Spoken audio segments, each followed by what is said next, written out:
What is going on, Colts Nation? He is Jamal, and I am Eric, your co-host of the Colts Cast. We are back officially. Took a week off because you can't allow yourself to get heated about this franchise. There's a lot going on. No, we just took some just relaxing vacation. You have to appreciate the great things in life, right? Oh yeah. Um, so let's talk about what happened in the last few weeks. I would say the two biggest pieces of news were the hiring of former Bengals defensive coordinator Lou Anarumo, and he's the new DC for Indy, and also Anthony Richardson. So he took a big step in the right direction to hopefully have a breakout season next year by training with Chris Hess, who is the same biometric expert who worked with Josh Allen. Jamal, where would you like to start? I say let's start off with AR. Let's talk about him for a second. Before we get into that, man, y'all know the drill. It's been a little minute, but go ahead and hit that like and subscribe button and let us know you're here. Drop a comment below. Let us know how you feel about these two news takes that we have here for you today in regards to the Colts trying to better themselves, move forward for the 2025 season. So I know, Eric, I know you mentioned Chris Hess. He worked with none other than Josh Allen. Josh Allen coined him and said, he's basically the best thing since sliced bread that ever happened to him. Kind of helped his game out a lot. Love to see that Richardson wants to take these steps in the right direction because, listen, that's something that we've all said. Everyone said it since the combine. Hey, Richardson's mechanics aren't there. I compared him to Cam Newton and all these other people, players who mechanics aren't there, who we always said, and maybe if they can figure out a way to get those things in the right set, then they can elevate their game. Josh Allen did it. Richardson is now taking these steps, which is what I like to see. Now, as exciting as that is, I always like to say, too, let's be realistic here. Just because Josh Allen benefited as much as he did from it, we can't assume that Richardson's going to have that same benefit. We can always hope, and I truly do hope that, he gets to that level. But anything is better than nothing at this point. I really think that just the learning from someone of that stature who can teach you the importance of how to maneuver your body in the pocket, how to throw the correctly, can benefit you to another level. So again, while I said I would love to have the same level of success that Josh Allen has from it, realistically speaking, I'm going to be happy with just the thought of knowing that Richardson is having someone in his ear telling him, hey, this is how you get to where you want to be, and kind of give him the tools to get to where he wants. So that's exciting news for me to hear that. Yeah. So wow. I mean, why didn't Richardson do this? Kind of year one. Like Yeah. it was probably because he thought the NFL was easier than college. You remember that statement he made? Yeah. Man, it was wilding. Yeah. Look, Josh Allen. He said Chris Hess, the most influential person in my mechanical career. That's all I need to hear to get hype about this offseason, because this is probably going to be the first healthy offseason that Richardson's really had. Um, Josh Allen, he had that sub 60% completion rate, just like Anthony Richardson in his first two seasons.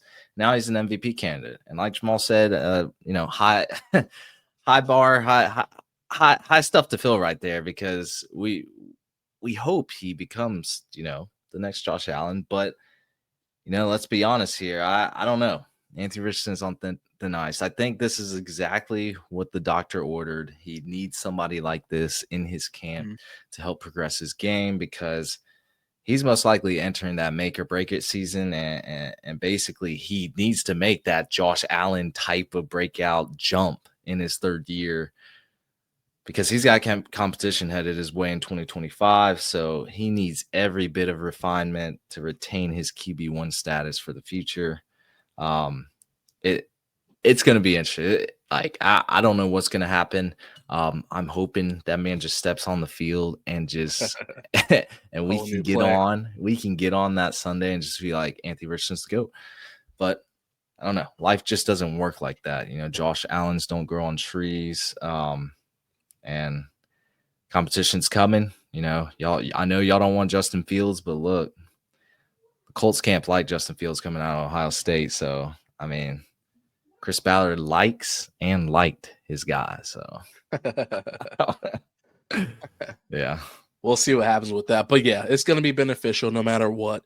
I mean, you can only learn something from here. If If he doesn't take what's given to him, then that's on him. But if he takes what's given to him, barring what Chris Hess knows about the game and mechanics, then I think we should see some kind of improvement from Richardson in a great step in the right direction.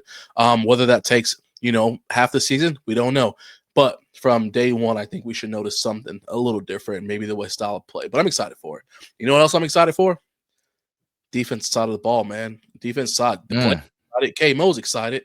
So if K Mo's excited about what's going on, I mean, I can only help but be excited to talk to him. Sounds like he was excited for Gus Bradley to get out of here.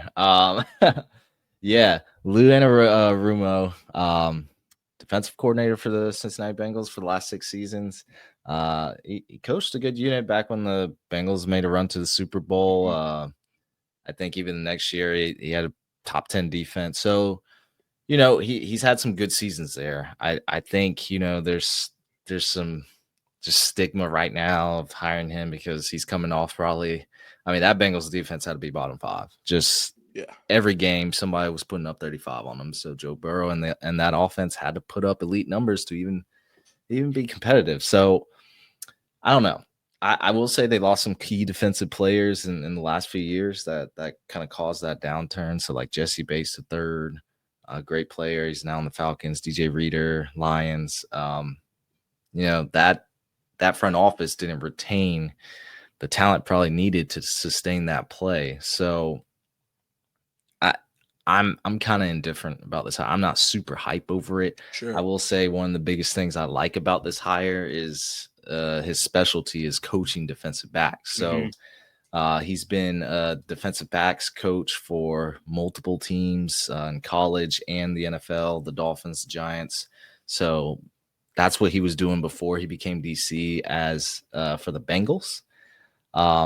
So I think this is kind of leaning in the right direction to kind of help our young secondary out. It'll be interesting to see if he has kind of influence on wanting to draft a defensive back in the first round. A lot of Colts fans are really high on Tyler Warren right now. I'd be okay with that pick, but is a cornerback on the table? Is a safety on the table? Like Malachi Starks, like that. There's questions now, in my opinion. But he's got a lot of coaching experience. So I'm not bad about this hire. I don't think the scheme is going to change too heavily. I think he runs a similar scheme to what Gus Bradley did. Now, he might be able to make some actual adjustments at the right time, but I don't see much changing. I think he likes single high safety a lot. So I don't know. It'll be interesting. Yeah, I agree. Like you said, I mean, just straightforward. We're gonna have some work to do. Obviously, we all know that. I think the only thing I'm excited about is just seeing a fresh face in the building, just to see, kind of how that changes the tide for people to see whether or not people kind of cling onto someone new, someone they can. I don't know. Maybe he can relate to them in a different way than what Gus could or could not.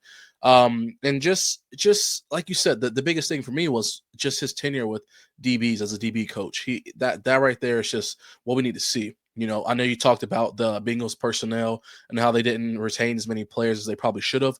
That's one thing that scares me. Do we have our players? Our players made and are they built for this defense? I mean, are we going to have to truly turn this thing upside down on the defensive side for him to be successful? I don't know. I think that's going to be something where obviously when he gets in the building, go ahead. He can figure it out. I will say if he turns this thing around in year one and we retain, because Chris Ballard likes his guy. So if we retain most of our personnel, don't really add much, maybe draft 1 or 2 players and he turns this thing around, then we got our answer right there, baby. Yeah, but I don't know. I don't know what's going to happen to some of our players this offseason too. So it just kind of depends.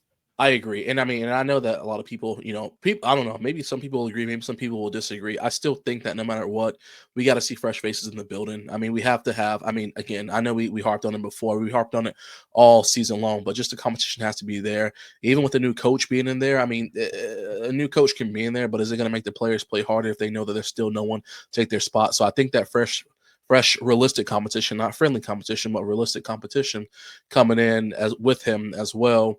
Whether that be some free agents, whether that be drafting, whatever the case may be. Hopefully that'll uptick this thing for us and help get the ball rolling. You know, I was mad about how the Colts ended their season, but it's time to look forward. It's time to be somewhat Yeah. optimistic, cautiously optimistic. Oh yeah. Oh yeah. Chris Ballard's got another year on his tenure. We retain Shane Steichen. So what can we do to make this team better to hopefully have some playoff aspirations coming in the next year?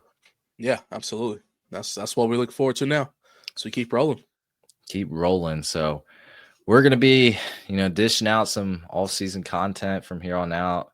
We still got some playoff football to watch, but this is where it gets fun.